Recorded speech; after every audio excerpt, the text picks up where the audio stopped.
ഇന്ന് ഞാനുള്ളത് പള്ളിയത്ത് ഒരു കല്യാണത്തിന് പോയി തിരിച്ച് ആഞ്ചേരിക്ക് പോകുമ്പോൾ ഒരു സ്ഥലത്തെത്തി. നല്ല മനോഹരമായ പ്രദേശം ഉണ്ടല്ലേ, നല്ല വയലും റോഡൊക്കെ കണ്ട എന്താ രസം. വെറുതെ ഇതൊക്കെ ഇട്ടിട്ട് നമ്മൾ ഊട്ടിയും കൊടൈക്കനാലും പിന്നെ മൈസൂരും ഒക്കെ പോകും. നമ്മുടെ നാട്ടിൽ ഇഷ്ടംപോലെ കാണാൻ പറ്റിയ സ്ഥലങ്ങളുണ്ട് ഉണ്ടല്ലേ.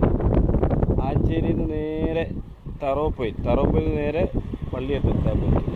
നല്ല മനോഹരമായ സ്ഥലം ഉണ്ടല്ലേ. അതിൻ്റെ ഇടയ്ക്ക് ഒരു മരം മുറിക്കാതെ വെച്ചിട്ടുണ്ട്. ഇത് ചേരാണ്. ഇതിൻ്റെ അടുത്താരും പോയിട്ട് നിൽക്കണ്ട, കൊള്ളു. ഒരു മരം അവർ മുറിക്കാണ്ട് വെച്ചിട്ട് അതുകൊണ്ട് എന്തായി യാത്രക്കാർക്ക് നല്ല വെയിലുള്ള സമയത്ത് നിർത്താനുള്ളൊരു സ്പേസ് ഉണ്ട്. അതുപോലെ തന്നെ ഇന്ന് വർക്കുണ്ട്, ഒന്ന് രണ്ട് സ്ഥലത്ത് നടന്നു കൊടുക്കുന്നുണ്ട്. ഇന്നത്തെ പണിയൊന്നും പറഞ്ഞാൽ നിങ്ങളെ മുഷിപ്പിക്കാൻ കഴിയില്ല. ഇന്ന് സൺഡേ അല്ല, ഇന്നെങ്കിലും നിങ്ങൾ റിലാക്സ് ചെയ്യും. ഓക്കെ, അപ്പോൾ ഇതുപോലെ നല്ല നല്ല മനോഹരമായ സ്ഥലങ്ങൾ ഞാൻ പോകുന്ന വഴിക്ക് കാണുമ്പോൾ ഞങ്ങൾക്ക് മെൻഷൻ ചെയ്ത് ഇതുപോലെ കാണിച്ചു തരും കേട്ടോ. ഇൻഷാ അല്ലാഹ്. ഇതിൻ്റെ പാലം അതിമനോഹരം.